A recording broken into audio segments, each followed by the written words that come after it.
Good evening, everyone. Hope you all are doing well. Today, I'm going to be talking about the Dayton Audio M4 powered speaker. Okay. And I'm doing this stream live. So if you're watching this later, know that this review is live. It's not edited. Uh, Man, editing videos takes a lot of work. I enjoy doing all of this. I enjoy listening to the speakers, playing around with new speakers and seeing how like angling them works and positioning and like trying to figure out, hey, what does this kind of sound like? How would I describe this? What attributes does it have? And then I enjoy measuring it and looking at the data and saying, oh, well, this is a little bit different than this one here. And if you really dive into the minutia of the speaker measurements, even just frequency response, if you like really don't back like a 10,000-foot scale, but like look in on it, those little differences here or there in certain key areas will make the speaker sound quite different. So it's very interesting. But editing and all that stuff, man, that sucks the life out of me. So I've got a lot of speakers I've got to get through, and I'm going to do this one live. And then if I have some time, um I'll take some questions and stuff like that. So uh real fast, just want to say hey to everybody. I saw this comment, it made me laugh. It's not good, it's not a good omen when Erin does a live review for a speaker. That's certainly true. It has been true to an extent, but also I've just kind of learned what people are interested in. And there's got to be uh kind of like a return on interest, right? Like if I'm going to sit down and I'm going to record a video and I'm going to spend hours editing it and I'm going to upload it and I'm going to do all that stuff, I want it to be one that people are actually going to watch. And I just kind of have a feeling that this isn't one that's everybody's like geared up and wants to see. So I'm just going to do this one live. Okay. So let's go ahead and look at some of the stuff that I saw. I've got some PowerPoint slides, and it's not as nerdy as it sounds, but it just allows me to kind of get through things a little bit more quickly. The M4 retails for about $300 for the pair directly from Parts Express, and they come in a black or a white color. You can check that out. Here's your black, and then there's your white version. Now, I think if I go back, does these have? Okay, yep, they do. Okay, so you can read some of the specs here. It talks about the Bluetooth. It talks about the sampling rate, and it does include cables. There's a bass boost activation thing on the back if you want to play around with that. Just going on up front. Ooh, data.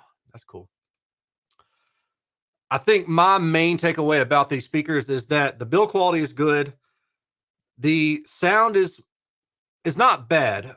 My two complaints about it are that the bass doesn't extend low enough, especially compared to other power speakers. Like I've got a pair of the Kali LP UNFs up here, and they've used DSP to flatten out the bass. The linearity of the speaker, if you're listening in the near field, you're going to notice a bit of a soft treble sound, and I'm going to explain in the data what I'm talking about. But if you're listening in the far field, it's going to sound recessed in the upper mid range. So it's actually going to sound like two different speakers depending on how close you are. That's not always the case, but it's not always not the case with speakers where if you're sitting right up next to them, then it's going to sound completely different than if you sit further away. But for most bookshelves, they tend not to, because you're listening further away in most every case. Like you're not going to listen to a standard bookshelf a foot away in most cases, right? So you got to kind of consider the application here. And let's look. So this is the M4, and you can see it, it's a decent size, right? And then we got on the back, we've got some RCA terminals, we've got speaker wires going out, and then it's a power speaker, so you got your powered plug-in. It does have a subwoofer out, which I do appreciate. I like that feature. Now, if we look at something like the Kali LP UNF, there you go. Okay, cool. And let's try to compare them in size. Ugh. Something like that. Okay. Now, if we look at the Edifier M3, that's what we got here. And it's a little bit smaller. Can you see this? No, you can't. Imagine trying to edit all this. It would suck. All right. Yeah. So you see the Edifier MR3 is a little bit smaller than the Dayton. No, that's the Kali. Then the Dayton's, hold on. Great googly moogly. All right, here you go. So that kind of gives you a size perspective. Then, if you're really curious, little sneak peek. What about the Atom D3V? Let's see how small this little dude is. I'll compare it to the Dayton. All right, so this is more desktop friendly. I'll put it that way. So the output capability of the Dayton is another thing that I had a concern with. It just seems like maybe the amplifier inside of them is not as stout as it needs to be to get higher output levels. And for that reason, I think the speaker is much better served in the near field. It's not a speaker that I would hook up to a system like a television or a phono player, like a record player, and then listen to in the far field. And you'll see this in the data, but it basically maxes out at around 93 decibels. But when it's getting to that point, it's high distortion. And for that reason, I would say probably not a great idea if you're going to be listening far field. For near field, it's okay. All right. So with that said, let's roll through here and look at some of the data. Okay. Because I mean, the sound stuff, I could make up flowery words, but I just don't want to do that right now. Clipple near field scanner is what I use. You all know that. Frequency response. The F3 is at 121 and the F10 is at 60 hertz. I've got myself covering that up, but you'll just have to take my word for it. Overall linearity is not too bad. $2.99 a pair. You know, it'd be nice if it were better for sure. The Kali LP-UNF is a more linear speaker, but the Kali LP-UNF kind of has this weird bass boosty thing. Now, I like the Kali. I use them in my own setup. I've got two pair, one here and one over there. And then the other thing is we've got this little bit of a peak here. That's going to sound kind of forward in the mid-range. And then you've got this dip. Now there's a diffraction dip here. And let's see if I can figure out what's going on. That's high enough in frequency. That should just be pure tweeter only. It's waveguided, so I would think that that would probably be kind of smoothed out through there in that particular region. So my guess is that, and I may be wrong. I'm shooting from the hip right now. My guess is that maybe the diffraction is actually cancellation from inside the waveguide, but maybe not. It might actually be the width of the baffle, and it may be firing to omni at this point, and the baffle isn't curved enough. Still, in the near field, what that results to is this dip in this frequency right here. And then I pointed it out saying the on-axis dip due to diffraction results in what I would consider a soft treble tone. Okay. So then if you look at the CEA 2034 data set, you'll notice the tail of two speakers is what I consider this. First of all, you've got this on-axis dip in black, but then if you look at the early reflections, which typically mimics the estimated interim response for far field listening, you can see that there's a bump here and a dip here. So I called that out. Different tonal balance in the near field versus far field. If we go to the estimated interim response, assuming that we're listening to the speaker, you know, a meter, 2, 3, 4 meters away in a reflective environment, then this is kind of what you're going to get. And the tonal balance is going to be something similar to this. In-room extensions only to about 100 hertz. I wish that they had used DSP to boost up that low end. I'm sure there's a reason why they didn't do it, but I wish they did, because most of the speakers in this price category and size category from the pro audio market, and I've already listened to and measured the Atom D3V, so I can speak to that with absolute certainty, the same as the Kali LP-UNF. Most of those speakers use DSP to boost the low end. Now, there's no free lunch. So what happens is as you start increasing the volume, you lose dynamic range in the bass. And let me hide this for a second. So you can think of it like if you're listening to a track that has a lot of bass thump, you know, 40, 50 hertz, something like that at lower volume, then as you turn the volume up, what's happening is the DSP is sensing the input voltage being raised, and it's saying, well, I don't want to go too loud because I want to protect this woofer. I want to protect the speaker from basically frying, right? So it starts limiting that bass output. And as you get to maybe like 85 decibels, the bass output might be 3 decibels down relative to the mid-range, whereas before at 70 decibels, it might have been right in line with the mid-range. So that means that you lose dynamic range. Okay. Going back to the data, estimated interim response forward in the upper mid-range right here, and a lack of detail or attack due to this mid-range, upper mid-range dip between about 2 and 3K. These are kind of the typical things that you'll hear when you're listening to these speakers. So I'm going to go back up to the on-axis response, let's go up here again. And so see how this dip is between about 4 to 5K. That's going to be kind of a softer treble. The one good thing is it sure as heck won't sound sibilant because you're about 3 decibels down at the primary sibilant frequencies. Usually it's between like 4 to 8K, and you're kind of sitting right in that region. Okay. So it's going to sound completely different near field versus far field. And then if we look at the horizontal radiation, it's not a great story. So you've got a dip here and then a peak here. Now, this peak is relative to the on-axis response, and that's why your off-axis energy goes higher. So really what this means is the on-axis response has that dip in this region. That's the soft treble. And as you go further away and you get reflections going off the sidewall, that off-axis sound is higher in that particular region than the direct sound. So that means the reflected sound is going to have higher energy than the directed sound. It's going to create a tonal imbalance. If we go down to the vertical, you got about plus or minus 20 decibels, 20 decibels, 20 dB, meaning that if you sit with the tweeter right in front of your face, you can go about 20 degrees above or 20 degrees below, and you'll be okay for the most part. And then if we look at harmonic distortion at 86 decibels, this don't look too bad. I mean, you've got a big boost on the low end, and it's third order, so it indicates some maybe motor asymmetry, or maybe just suspension. Well, suspension. Yeah, maybe suspension asymmetry. And then if we go to 96 decibels, see all this? This is, if you ever want to question how somebody is stress testing a powered speaker, if the odd order harmonics are really high, but the even order harmonics are relatively low, then you know that basically the signal to the speaker is full out clipped. You've clipped the inputs. And that's what happened in this case. Now, it's worth noting that when I tested the speaker and I tested for output, I had the volume on this thing turned all the way up. So to minimize that gain ratio. And ideally, when I fed it, I think it's 1.19 volts maybe to get to 96 decibels is what I was targeting. That clips the inputs. So you see this third order harmonic and fifth order harmonic are the highest harmonics, and the second and the fourth are down here.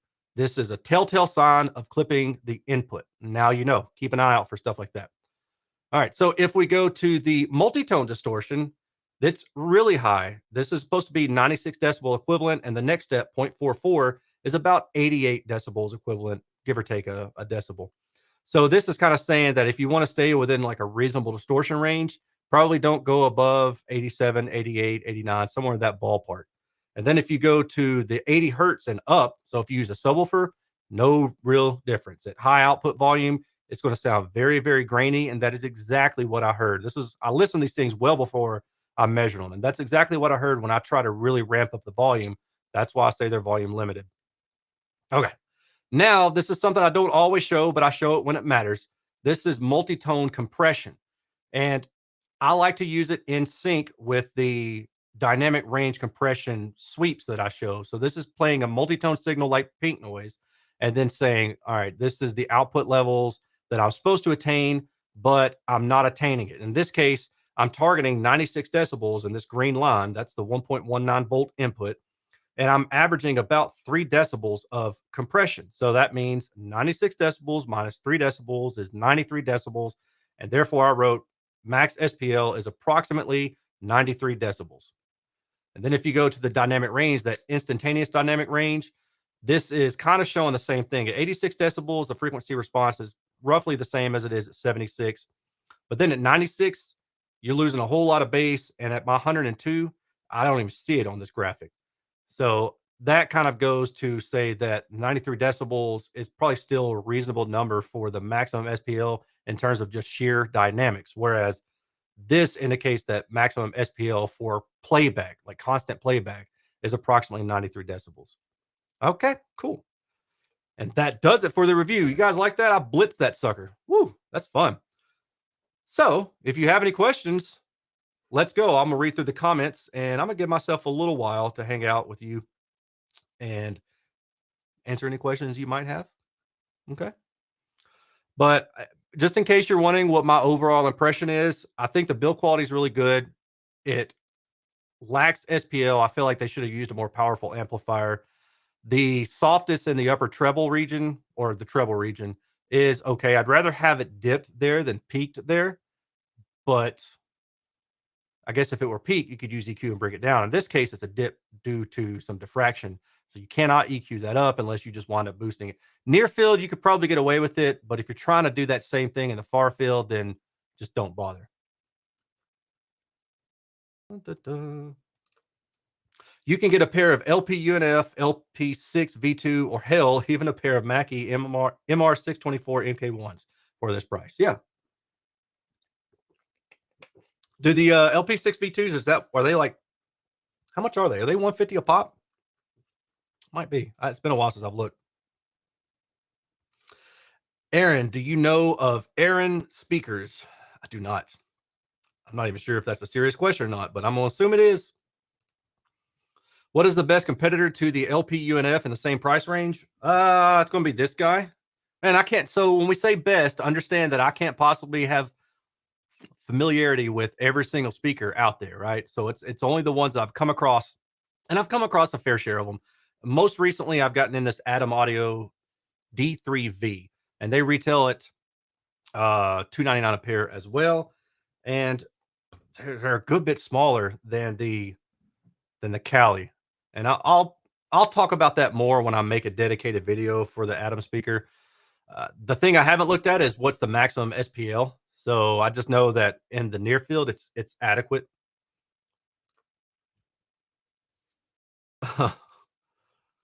How dare you listen to speakers? I thought you were a measurement guy. Oh yeah, for sure. Yeah, I listen with my measurements. Stuff's crazy. Do you have a new camera? It looks very sharp. Nope, same one I've been using. I don't know. I think I turned or increased the shutter just a little bit, so maybe that helped. Possibly. I didn't touch the aperture though. Please do more of these for sure. Yeah, I mean, kind of like I was saying, I tend to I like to do the live stream reviews when it's a speaker that I know that there's not a whole lot of demand for, because the amount of time that I put in for a video, just frankly, if 3,000 people are going to watch it, but 10 or 20,000 are going to watch another video, then I'm going to dedicate the editing to the other video. And that's just how it is. It's all about time management. What do you feel about using a soundbar on a disc instead of near field? My brain hurts. Instead of near field. When you say on a desk, I'm feeling like that's also near field. So I don't quite understand this question. Maybe try again, make it a little bit simpler for me to understand, because my brain is like, meh. Which Arendal are you going with? I don't know yet. They are sending me the tower speakers. I said, let's just give it a shot. They will fit on my Clipple just barely. So I can't guarantee that the measurements, I can't guarantee that I'm going to be able to provide near field scanner measurements for that speaker, but I'm going to try. In the meantime, I still don't know between the monitor and the bookshelf. I'll just kind of wait and see, but that's where we're at right now. Your favorite powered small speaker right now is the Kelly LP UNF. I think this Adam's a really awesome speaker too. For me, it's going to come down to SPL output, and I haven't set them side by side with the same signal and seen which one is capable of getting louder. So I'm kind of 50-50 on that. But let me show you, because I keep mentioning it, and I'm just going to do this. See the size? Ooh. Okay. Well, for that reason, it might make more sense to go with something like the Atom, or it might make more sense to go with the Kali, depending on what the results show. So we'll see. I'm interested in seeing your take on Alto's white small speakers. I don't know that I'm familiar with what it is that you're talking about, so I shall Google Alto speakers. Did you really mean? Oh, okay. Oh, those are cool looking. All right, hold up. I'll share with you guys. Here we go. We are redefining the standards. Okay. Reject all because you ain't tracking me today. Alto speakers, we're redefining the standards. So let's see what all they've got. Da, da, da, da. These, that one really looks like. Where's the other?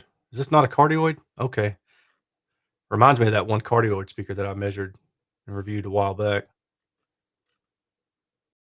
Interesting. They've got some interesting stuff here, but this one is. I like the waveguide. Looks like it's smooth, although that edge looks like it needs to be sanded down a little bit. Maybe it's not fair to be blowing up this photo like that.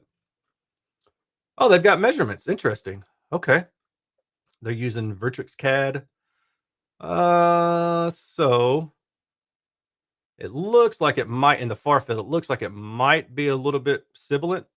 And I know some of you are going to say, "Well, how can you know without listening to the speaker?" Like you've been doing 250 speakers in hundreds of systems that I've tuned manually via ear, via DSP. You figure this stuff out pretty quickly. That's just this bump right here.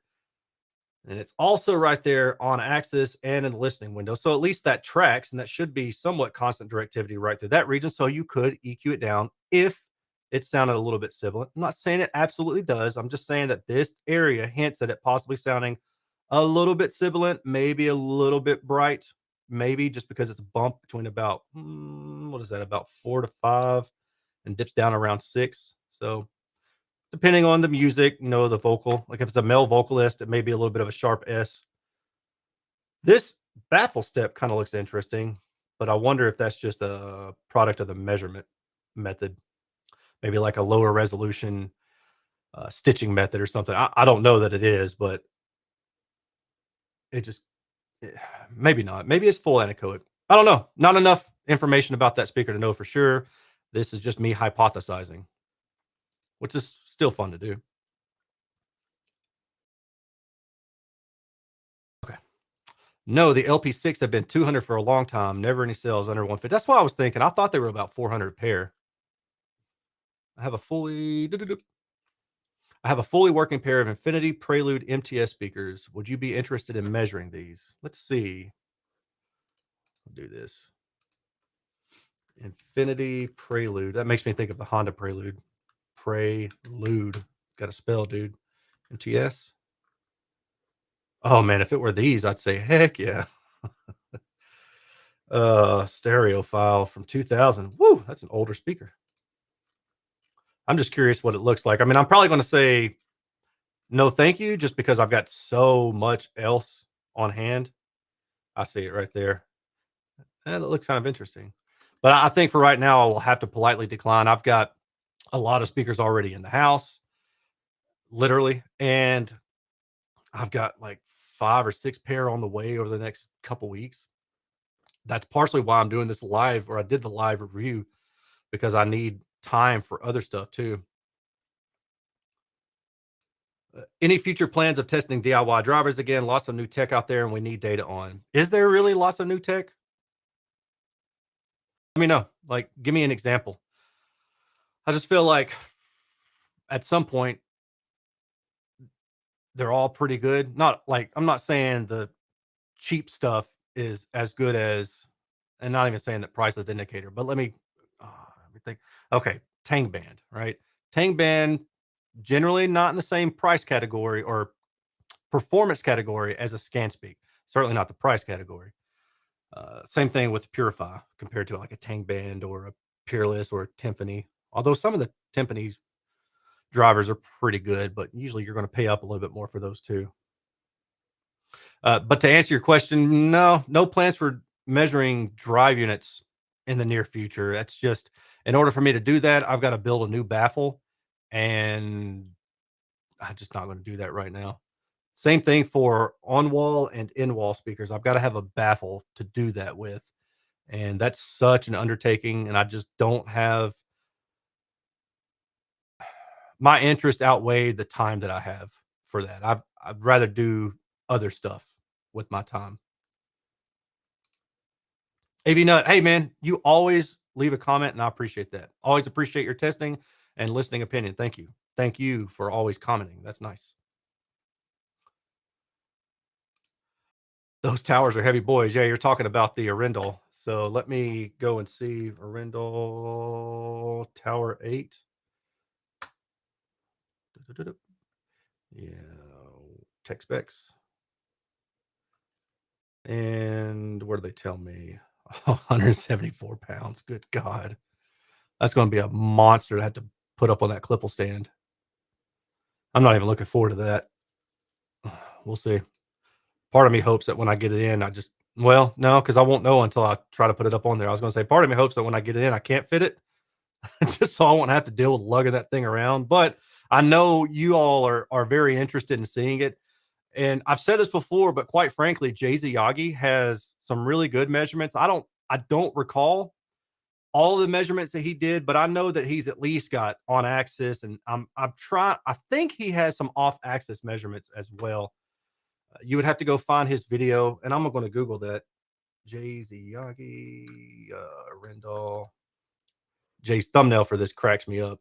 But honestly, in the YouTube world, you got to freaking play the game if you want views. It's so much crap, and I have avoided it as best I can for so long. And there are so many suggestions that YouTube will throw my way for no, I don't want premium for okay? Look, look at Jay. Look at that. Look at that young man. Jay's a good looking young man. I can say that. Jay, you're a good looking young man. All right. Uh, if I'm being honest, I haven't actually watched all of Jay's review, and I had nothing against Jay. I just time management again, right? So let's see. He's got some Liberty Mutual commercials. All right, I'm gonna skip that. So he uses theirs. Let me mute this. Did you guys know that when you come to my channel, you get to watch other people's stuff? Jay, I wish you were around right now. You could just tell me where I need to go in this video to get your measurements. Or hold on, does he compare his? I know some of you are in the chat right now going, "Oh my God, let me tell you where it is." It's kind of like when I'm at work and there's somebody who doesn't know how to operate PowerPoint, and I'm just thinking, dude, just move and let me do it. Y'all just have a little bit of patience. All right, so it's not in Jay's video. I think maybe it was when he did it for a Rendell 1528 Tower 8 frequency response, and I can't spell, but Google knows what I mean. So I'll try images. Hey, there we go. Measurements and analysis. Look at Gene, and then there's Jay.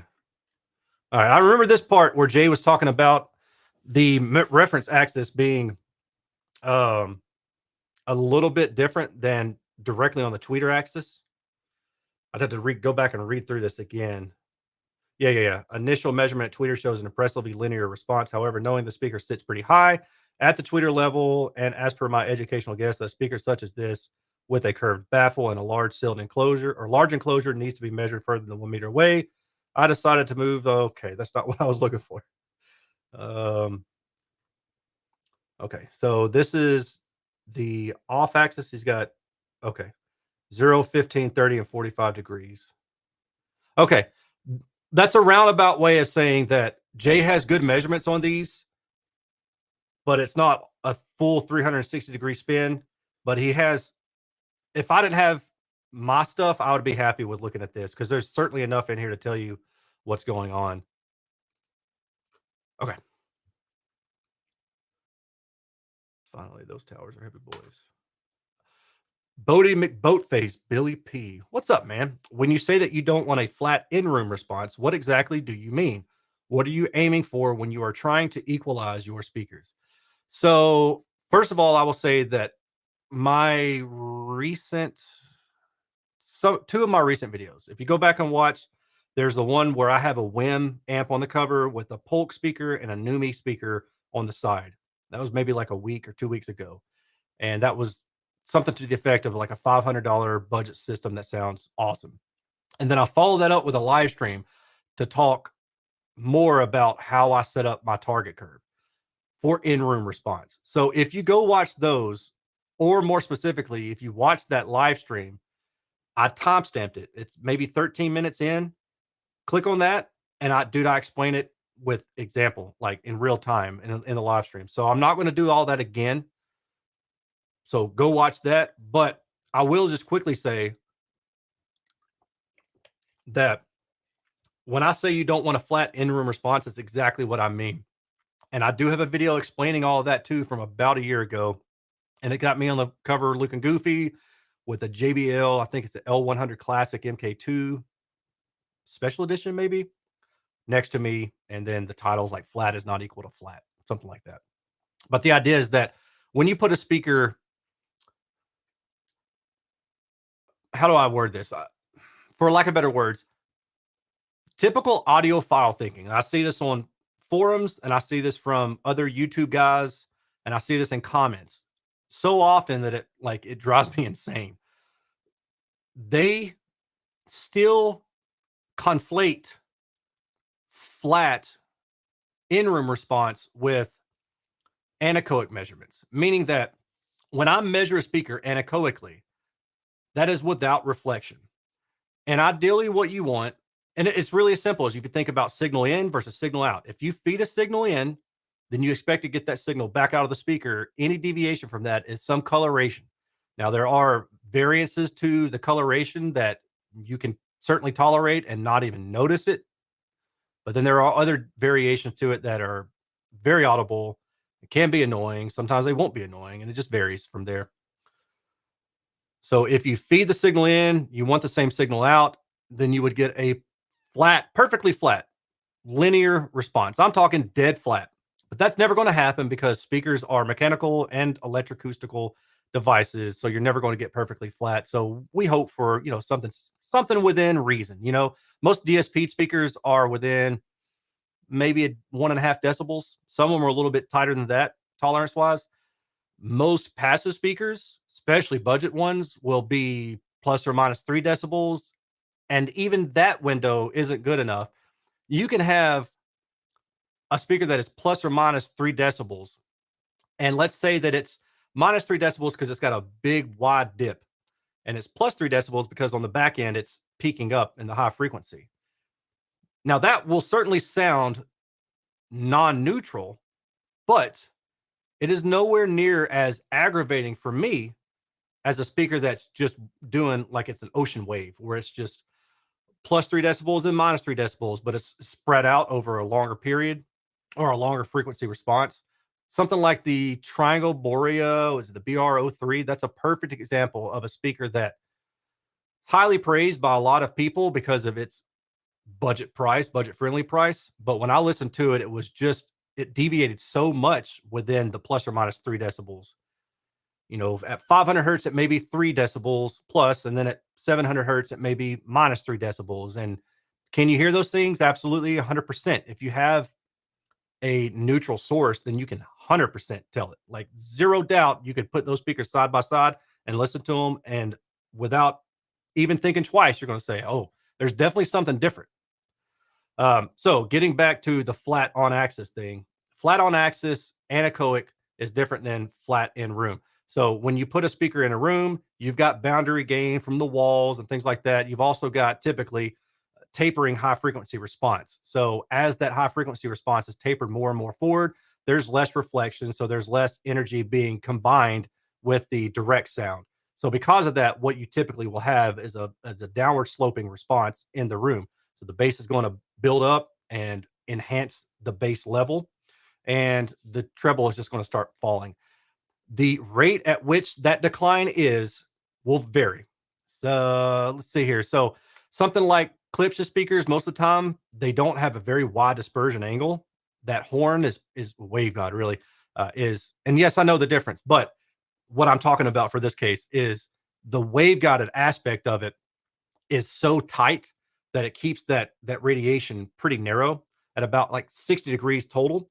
But then you may have a dome tweeter where it's going to radiate almost 180 degrees up into about, let's say, like 6K, 7K if it's a 1-inch dome tweeter, and then it's going to start narrowing up. It actually is a little bit below that because if you divide by 4 for the wavelength, then it's below that. But I do half wavelength because it's just easy for me. And then let's say like a ribbon or AMT tweeter, something like a RAL, RAAL. A lot of those are very wide in dispersion horizontally, very narrow vertically. But those may sound almost diffuse if the room is small compared to the speaker. So you get a lot of extra energy, and the imaging precision is somewhat lost in that. And it's always a balance. And it's not to say that a narrow dispersion is better or a wide dispersion is better. It depends on preference. See, this is the subjective part.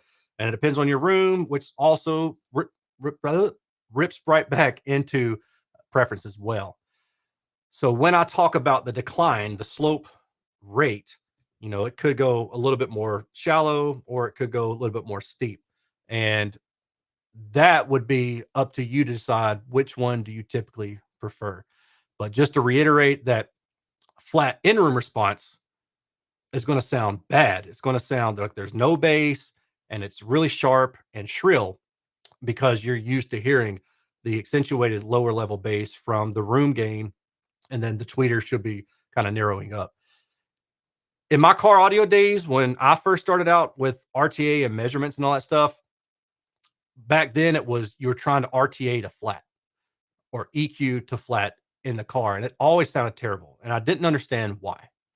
And then as I gained a little bit more experience with tuning, listening, manually tuning again, looking at the RTA, the screen, and trying to find, that's one of the biggest things. If you have a USB microphone and you're listening to your stereo system and something doesn't sound right, then just get out your microphone and set up your RTA. You'll have to play around with the averaging and the FFT, but you can do that and you can figure out an area where that issue is. Like if something's glaring, then you like, okay, I'm going to hone in on where this is. I'm going to wave the mic around, or I'm just going to hold the mic and watch the screen in real time and see where it bounces. Now, the problem is that if there's a lot of stuff going on, everything on the screen is going to be bouncing. So it really is going to take some trial and error if that song is very complex and has a lot of instruments and vocals and things like that. I think maybe one of the easier things to do in that case would be, if you had the ability, is just take a high pass filter and just start high passing your mains or your main speakers or whatever you're trying to figure out until the point where you are no longer, how do I want to say this? You are no longer hearing that issue, and then you back it back down. So for example, if the issue is at 5K, and assuming you had the means to do this, then you would take your DSP and you would say, I'm going to start off at 100 hertz and I'm going to high pass above that. Am I saying that right now? Yeah, I'm on high pass. Goodness, I was thinking in reverse. So I'm a high pass that signal. So that would mean that everything below 100 is cut off, and you just step down the line. And as you get to 500 hertz, you're thinking, well, I'm still hearing that same issue. And you get to 1,000 hertz, and you're still hearing that same issue. But now you hit 5,000 hertz, depending on your crossover slope and type. And then you're like, oh, I don't notice as much. And then you go to 6,000 hertz, and you're like, well, I definitely don't notice as much. And then it's somewhere in that 5K region. And then you just start watching the screen. And if it's a high Q thing, good luck figuring it out. You may have to I would recommend setting your RTA to like 1/3 or 1/6 octave at most for treble. Because you're number one, your hearing isn't that fine in that region. Not, yeah, at that kind of bin width for ranges, just set it to 1/3 and you'll be fine. So I don't know if I really answered it as directly as you would like, but like I said, I have videos on this topic, and just trust me, if nothing else, when I say that if somebody tells you that they tried flat in their room and it sounded terrible, and that means that measurements don't mean anything, they don't know what they're talking about, and run immediately. At least with that topic, they have zero idea, because if you're supposed to be a professional and you're doing this stuff and you're talking about flat in-room response and you're comparing that to flat anechoic, you have no idea what you're talking about. Like, that is the most elementary thing about measuring loudspeakers. The most elementary thing. The whole purpose of measuring a loudspeaker anechoically is to take the room influence out. So seriously, run the other way if they say, well, it measures flat in the room and it still sounds like garbage. Those flat speakers can't sound great. Nope. You have no idea what you're talking about. Okay, cool. That's my mini rant. Let's see here. Any chance of Arindel allowing you to measure the 1528 slim on walls? I mean, probably, but I may have said this before I saw your comment about I have to build a baffle wall to properly measure on wall speakers, and I just don't. I'm not doing that anytime soon.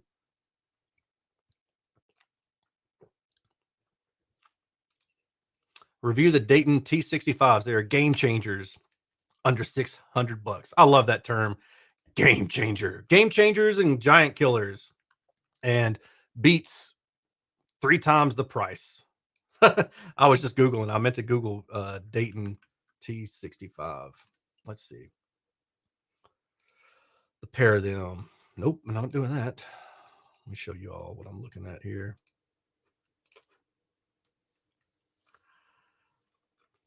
Okay. That's 200 bucks a pair? Huh. Yeah, that's crazy cheap. I'd be suspect of that. Mm.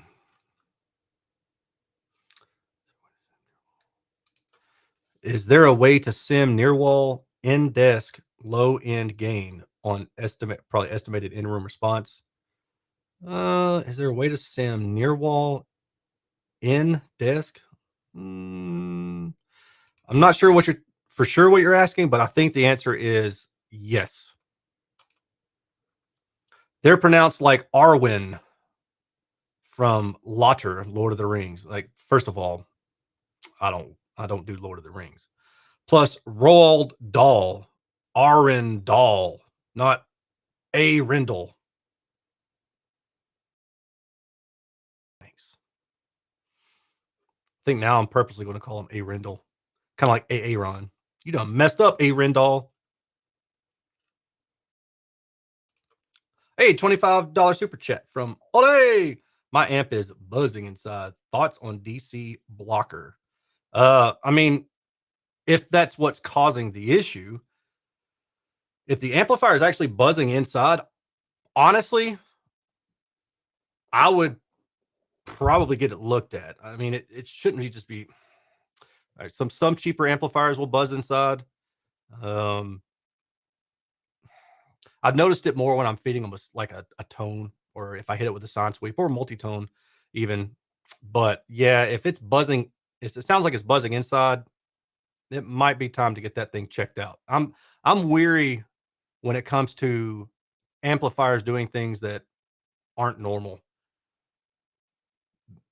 because if something happened to one of those and it went up in flames, that's a bad day. What is your opinion on letting speakers roll off naturally without crossover DSP when pairing with subs? I mean, I would say for the most part, I don't think it's a good idea. Are there cases where having that kind of what we consider overlap, right? The natural acoustic roll off of the mains themselves combined with the subwoofer that uses an electronic roll off or electronic filter. Yeah, you could. I would prefer to be in control of that. And it would depend on what kind of DSP capabilities I have. And I would also just have to see. I mean, I know it sounds like the cheap answer, but that really is the answer.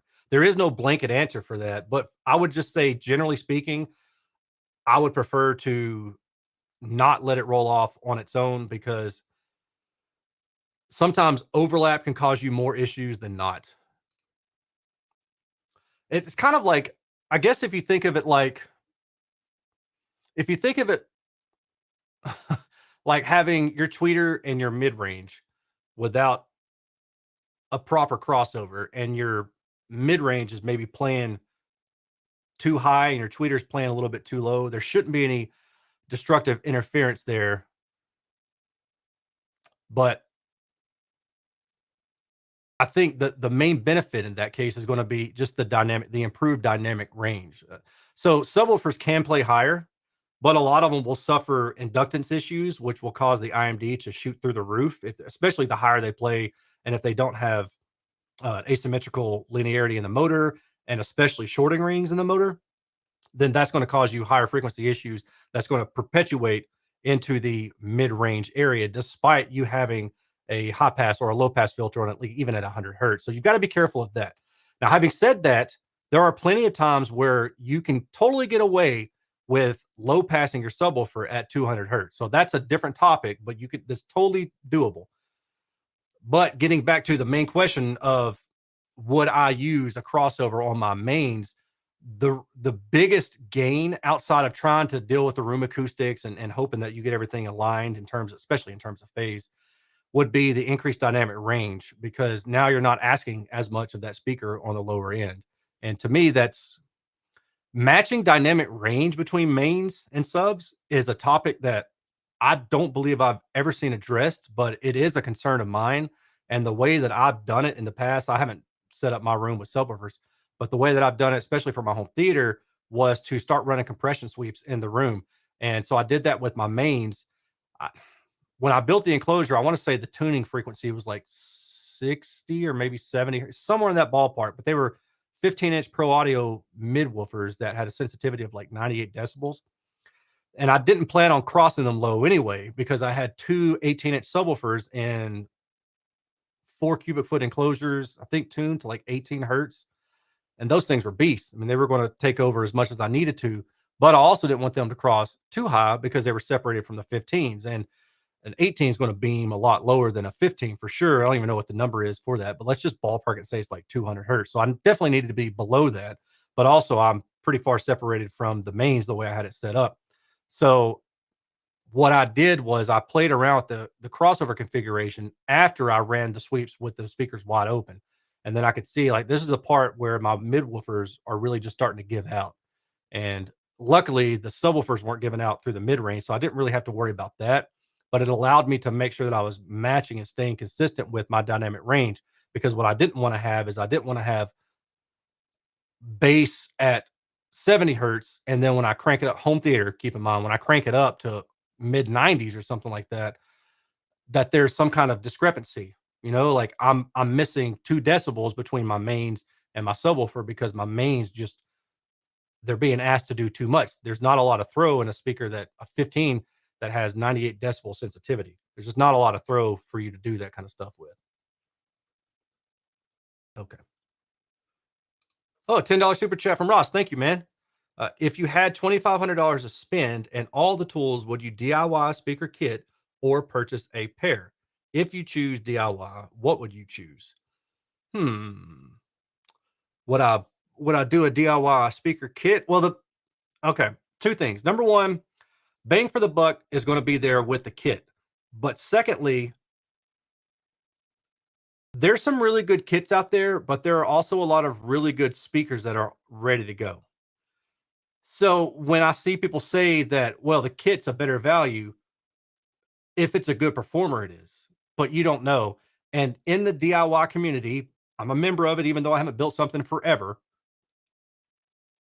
The thing that tends to be true more than not is that these designs aren't very well documented with a good enough data set. Most of the time, what I see, like on the DIY audio Facebook groups and DIY audio forum, is that if there's measurements, it's typically only like frequency response, and it's a gated frequency response. So we don't know really, we don't know what the bass is doing, but more importantly, I don't know if there's a mid range in the, I don't know if there's a resonance in the mid range, because you need a long window and you need high resolution, and you don't really get that from a 3 millisecond gate. So, with those caveats in mind, I would say the value is in the DIY speaker kit for sure. Personally speaking,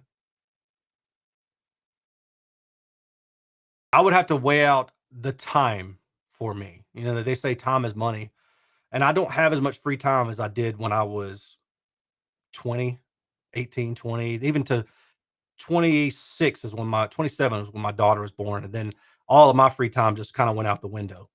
So for 20 to 27, man, I was building everything, and I was going to all sorts of friends' houses, and we were building stuff together, and we were ordering parts, and just we were having a blast. But now that my time is a little bit different than it was back then, I don't know for sure that I would DIY. And that's the hard part for me is, do I have the time? So that's something you would have to figure out for yourself. Assuming all things are equal, the DIY kit's going to be the better value though.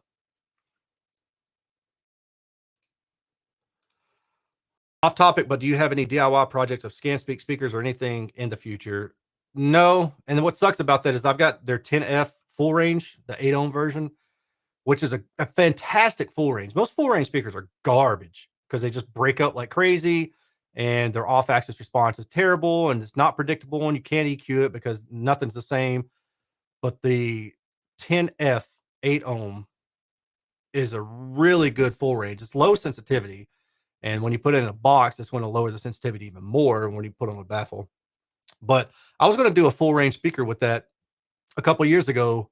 And then, as most of you know, my life was upended. And I've still got the 10Fs. Actually, I think they're in the closet over there, sitting in a box, waiting for me to build something with them one of these days.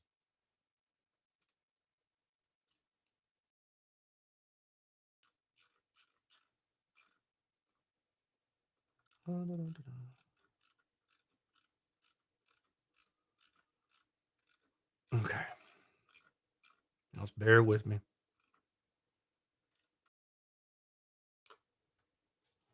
Ryan says, "What have been the most challenging speaker designs you've tried to measure, planar, omnidirectional, etc.?" None of them really. The design doesn't. It's not an issue. It just comes down to the size. These heavy and big speakers, they're just a pain in the butt, man.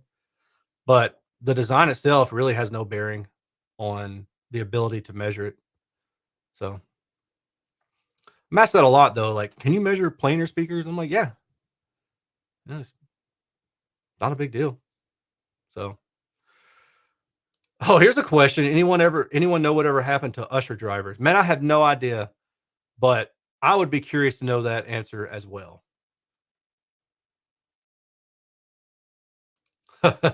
They put some kind of extra weight in those. LOL, a double P 18 PA sub only weighs about 150 pounds. Yeah. So PA speakers are typically designed to be mobile, right? For the most part. I mean, maybe I'm wrong, but in my experience, lugging stuff around, it seems like PA speakers are a little bit lighter in weight because they're intended to be mobile. So maybe that's why. But yeah, those are rental tower speakers. I mean, I'm excited about listening to them and reviewing them, but I'm not excited at all about having to move them things around, man. Uh, Dan says, I know bass is super room dependent, and yeah, lower bass even into the middle of the lower mid range as well. So all of that is room dependent. But can two subs with good placement provide even coverage in typical residential spaces? Two subs seems doable. Four subs starts to pose some physical and money challenges. Provide even coverage. Yeah, yeah, for sure. You know, it's just going to take some time to set them up right, and it may not be as perfect as using a single sub and listening from a single position. But when you're talking about, especially for home theater, because you got multiple seats, so two subwoofers from the same seated position is going to smooth out stuff. It's going to be even better. But if we're talking from the jump, you're using these for home theater, then one sub is not going to do it. And the only good listening spot is going to be in the prime listening spot or whatever spot you decide to make the best listening spot in the house. But if you are having multiple seats, then you definitely are going to need a couple subs to try to blend in with the overall balance of the room. I guess if that makes sense. That sounds like a weird phrase to use, but essentially what I'm trying to say is when you have one sub, there's only so many places you can move it. When you have two subs, you could park one somewhere and you could even move the other one like a satellite sub. And one thing that you could even do is rather than having both of them play the same bandwidth. So let's say rather than having one play 10 hertz to 80 hertz, or yeah, we'll just stick with that 10 hertz to 80 hertz. Let's say that you want the other one maybe to play 10 hertz to 40 hertz or something like that, just as additional reinforcement. You can do that. You can also use mid bass modules to cover maybe 80 hertz to 200 hertz located at different positions. The problem with mid bass modules is, first of all, I don't really think they're as necessary in home audio, especially the larger the room is. But you also really do run into the issue of localization. And it's not so much that, like, oh, I can hear my subwoofer behind me. About 100 hertz is kind of like the reasonable breaking point for the lower male vocal, and I guess some could probably extend further than that. Usually I say like 120, but I'll just say 100 hertz for now. And so if you have your mid bass module or a subwoofer set off somewhere else and you got it playing up to 150 hertz, and I know this from experience and it's driven me nuts. You can hear the vocal come from that subwoofer off to the side. Now, it may not be immediately noticeable, but if you shut down all your other speakers and listen to that guy, then you're going to hear it. Will it be masked by the speakers that are up front? To some degree, yes, but you will from time to time catch it, depending on how you have your system set up and integrated. So that is the one thing to kind of watch out for. And I would also encourage you to consider that when you have a subwoofer, your ideal goal is to make it part of your system as a whole. And within that, you're trying to make that subwoofer essentially part of your speakers. Now, the idea is that the wavelength is so long for the subwoofers that it doesn't really matter if you have to have a separate subwoofer and you have to have it a little bit further away from your speaker. But there still is a breaking point where, just like a regular loudspeaker, just like, you've got a tweeter and a mid range. If you put these guys too far apart, then your sound stage or your sound radiation is no longer coherent. It's not cohesive. Your radiation pattern is doing all sorts of weird stuff. We always see this in vertical response, especially for two-way speakers. If you go above or below the reference axis, which is usually the tweeter axis, then you're going to get a suck out somewhere, right? And horizontally, that can be the same thing too, depending on the crossover, but it's typically less of a problem than vertical. So if you kind of view the subwoofer, adding the subwoofer to your mains in that same fashion, then it'll be easier, at least in my opinion, to understand, all right, I probably don't need to set this subwoofer really, really far away. Or if I do, I need to cross it over instead of 80 hertz. Maybe I need to cross over at 50 hertz. So I can create a more cohesive sound front coming from the mains and the subwoofer. Now, this is just what I've experienced, and I take it to the bank any day of the week. You can play around with your DSPs, your all pass filters, and all the EQ filters that you want to, but there is certainly a breaking point for your subwoofer to your mains distance in relation to the crossover frequency. So keep that in mind. Typically, just as kind of a rule of thumb, what you can do is if you want to say, I've got this distance from the center of my subwoofer to this, let's do it, center of tweeter to the center of the mid range. Let's say if it's 3 inches, then you can use some math. Speed of sound is about 13,500 inches per second. And it's going to change a little bit depending on temperature, but I just stick with that because that's easy. And if I say it's really 3 inches, divide by 3 inches, then that wavelength will get you down to about 6750 hertz. But you really need to do, at the least, you need to do a half a wavelength, which is going to say 3375. Ideally, you use a quarter wavelength, but that would be 1687 is where you need to cross over that tweeter. So then you start running into the capability of the tweeter and the actual physical space, because more than likely you're not going to be able to put this tweeter within a quarter of a wavelength to this guy, right? So he has to have some space. So that's why we usually use a half length or half wavelength. So if I go back to speed of sound divided by 3 inches, I got off somewhere. 3 inches divided by 2, that's 2250. So that tells me that, just rule of thumb, my crossover between the tweeter and this guy at 3 inches needs to be somewhere in the ballpark of 2250. If I go above that, then it's going to create a vertical hole. And I can go below that and create a more cohesive wavefront. But the problem there is that I'm feeding a lot of additional power to that tweeter, and it probably can't handle it, and it might blow. That's why, for those of you who maybe just don't understand that or aren't aware, that's why you don't have tweeters crossing over at like 800 hertz and playing mid-range duty, because you'd fry them. But in an ideal world, they could. And that's also why coaxials have such a great advantage. They have their own issues, but they have such a great advantage, is because you're physically locating the tweeter in the middle of that mid-range, and you're creating one cohesive wavefront horizontally and vertically, and essentially as a sphere. I got way off track, but yeah. So if we keep that same mentality and we want to say, I've got 15 inches. No, let's assume you're probably using a 15-inch subwoofer. So let's say you've got 20 inches between your mains and your subwoofer, from like center of your bookshelf to your subwoofer if they're roughly at the same height. That's 33 30 337 hertz. Okay. So 20 inches, if you're crossing below that 337 hertz, you're fine. If you want to cross above that, then you're going to start running into issues. Now, for something like that, I actually prefer to use quarter wave. That puts it at 169 hertz. So you would want to cross below 169 hertz. So if you do the same thing and you say, well, I've got 40 inches between my mains and my subwoofer, then speed of sound divided by 40 inches divided by 4, which gets you, let me show you all this.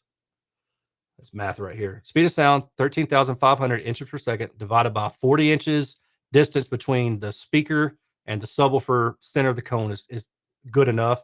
And then divide that by 4 to get a quarter wavelength. That math gets you 84 hertz. So really this is saying as long as you cross below 84 hertz at this separation distance, it will pretty much sound like one cohesive wavefront. And if you cross above that, the further above that you go, the less cohesive of a wavefront you're going to be getting from your drivers and your towers. Now, I want to reiterate that this is not bulletproof, right? But this is a rule of thumb that will help you determine, is the crossover that I'm going to use okay, and or is the distance that I'm going to use okay? Now, those things are really always tied together. The distance and the crossover should always be viewed in tandem.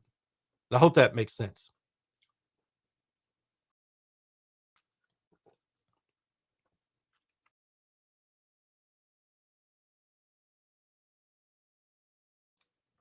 Hey, this is a good point. So going back to the flat anechoic versus flat in room, and if somebody tells you that flat in room doesn't sound good, and that means that all measurements don't matter because blah blah blah, then just run away, run like hell because they don't know the most basic thing about measuring speakers. They may know a lot of other stuff, but they definitely don't know what they're talking about measuring speakers. In that context, this comment from Kofi says you can have two neutral speakers and one can sound brighter because of the tilt angle. Yes. Uh, Although I would hesitate to maybe say the word bright, but you are definitely correct. If you're comparing a speaker that has a steeper angle to one that doesn't have a steeper angle, but they're both pretty linear, pretty neutral as far as the variation and response goes, then both of those are perfectly acceptable speakers. The one that has a less steep roll off, like, you know, like angled like that instead of angled like this, that one, if you put it in a smaller room, is probably going to sound more bright. Well, it will sound more bright than the other one. But you've also got to remember too that, you know, in all of this, you still got to account for the on axis versus the off axis sound, and you're hoping that the off axis radiation is also pretty linear. Things don't have to be perfectly flat. You can have deviations in there, and that's fine. But what I typically see also in this realm is people saying that I like this speaker because this is the genre of music that I listen to. That's a terrible idea to buy a speaker based on a genre, because even within that genre, the mastering is completely different. You know, you could have a Guns N' Roses album and then have a Dokken album. Maybe they're not the same, but they're close, right? Um, so the Dokken album may have extra energy all throughout because the mastering engineer said, "Yeah, man, I want more 4K. I want more sibilance. I want more, you know, brightness or something like that." And then the other guy who's mastering the Guns N' Roses album says, "I want a lot more kick drum out of this." Now, let's say that you bought a speaker because you really like the way it sounded on this one album because it accentuates some things maybe that were lacking. So let's say that, you know, there was a dip overall, like the mastering engineer for the Guns N' Roses album said, "Yeah, we're going to take out 1 to 2K." Cool. Now you've got a speaker that emphasizes that, so you've got it back. But then what happens when you listen to an album that emphasizes it in its own? So now you emphasize it and then you emphasize it more. And that's where the argument for, if you're shooting for an accurate reproduction system, then you really need to be paying attention to the smoothness and the relative flatness, and not to go buy a speaker because it sounds good with this song and therefore you're assuming that it's going to sound good for all other songs in that genre, because all other songs in that genre were not mastered by the exact same guy. Now, maybe you really like some of Def Leppard's older stuff, and then you're like, "Oh, what's his name? Dude was married to Shania Twain, Mutt Lange." Yeah, he did a lot of he did AC/DC, Def Leppard, The Cars, and my mind is blanking on plenty of others, but most likely, if you like one of the albums that he produced, then you probably like them all because there's a very similar sound, but even those are not mastered in the same way, okay? So, don't buy a speaker based on a genre of music. You can buy it for other reasons, but don't buy it for that reason. Not unless you just listen to the same song or just the same album and nothing else. Okay.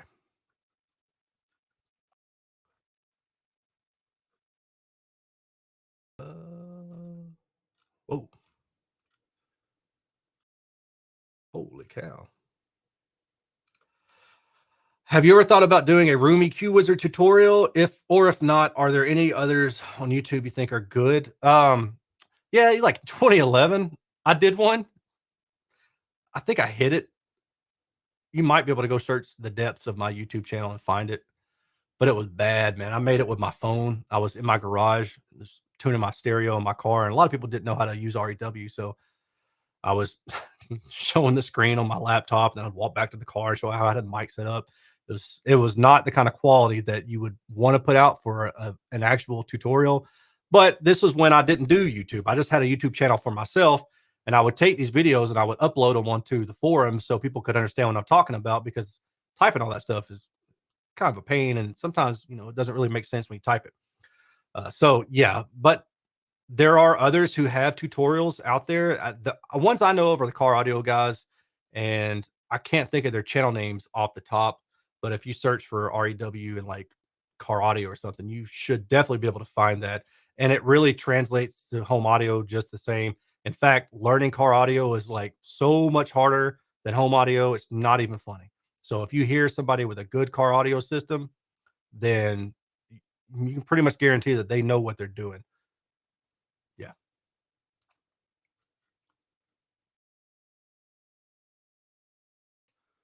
Would you expect the Q7 Meta to be able to be placed somewhat close to the wall like the Q11 Meta? Probably, but I don't know. I think they have a white paper that will show you the frequency response, so you can look for that and see if it has. If it looks kind of like the Q11, then yes. If it looks more like the Concerto Q, then no. But if you Google KEF Q Meta white paper, you should find a link for it.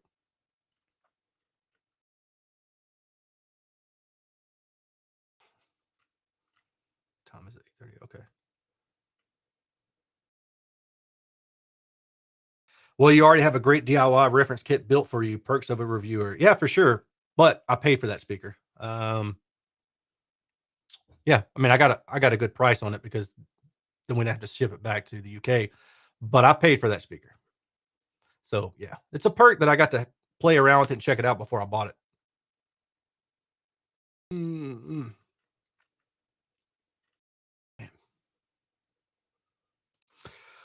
Thinking about getting the LP UNFs or the Vanatu T1E Plus for my desktop PC, considering I already have an amp. Are there any other passive speakers I should consider? The KEF Q150 is a good option, but if you're talking a passive speaker, the Q150 might be a little bit bigger than these LP UNFs. I'm not 100% sure, but that'd probably be a good one. Also, give a look at the Polk XT20 because those guys are on sale for like 200 bucks now, and they're really good speakers. Like really, really good speakers. Probably the At that price, it's probably the best passive speaker that I've come across for sure. Even at their regular price of 299, I mean, I'd have to go back and dig through, but it's got to be up there. It's got to be like top 3, if not the best one out of the ones I reviewed.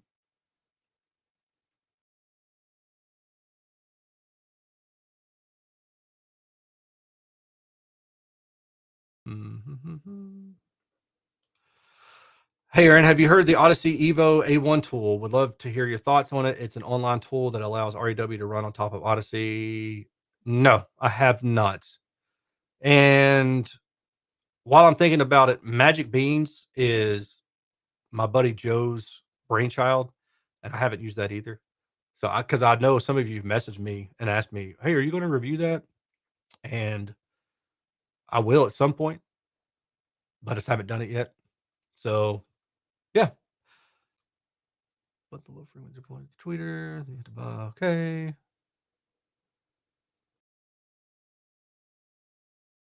Okay.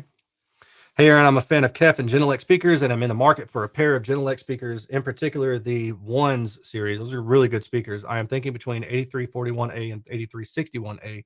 I'm not 100% up on the models, but I believe that the 8361 is just bigger, right? And then, but we'll see. I want to double check that. Yeah. Yeah, get the 8361.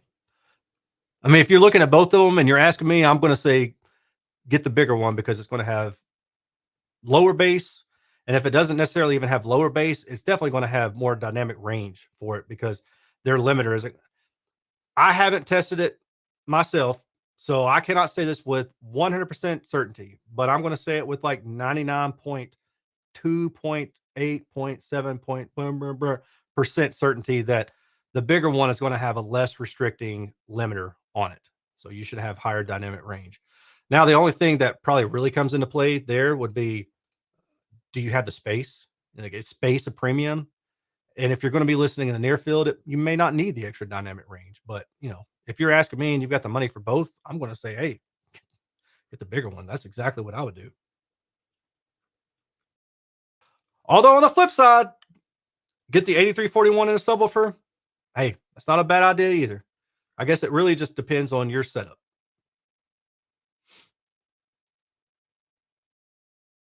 Okay. Later, bro. Have a good one.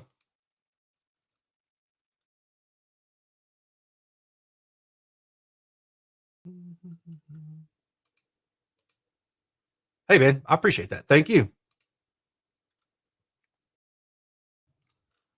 Okay, I have reached the bottom of these questions. So it's a good timing. I've been here about an hour and 15 minutes, and I'm actually starting to get a little bit tired. I'm going to make sure I didn't miss a super chat before I leave out of here. And yeah, some of you may have seen that I posted on my YouTube page. Let's go see where that is right now, actually, about which Arendal speaker should I review. And oh, shoot, I'm logged out. Anyway, I had a lot of votes between the monitor and the bookshelf, and it's pretty much deadlocked. Like, it's pretty much 50-50. So I'm thinking, man, a lot of help you guys are. Bunch of jerks. Obviously, I'm kidding. I'm gonna go, man, he talks trash about his audience.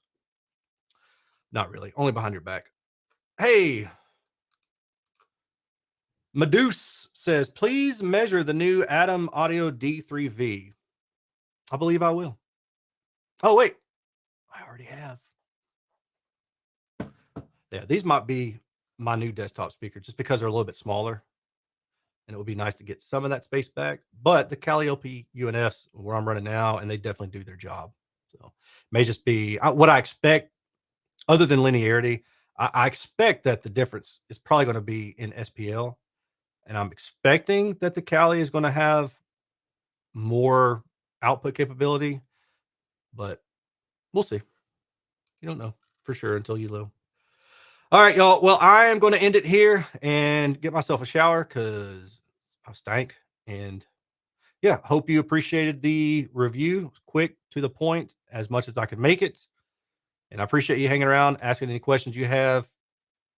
Trying to think of what's coming up next, but I'm not necessarily sure what I want to review next. So just stay tuned. Definitely got some cool stuff coming my way. I've got some really interesting brands sending me some stuff, and I'm excited about it. Finally, if you're going to be at Expona in Chicago in April, keep an eye out for me. I would love to talk with you. And yeah, that's it. So you all have a good night, and I'll talk to you later. Peace.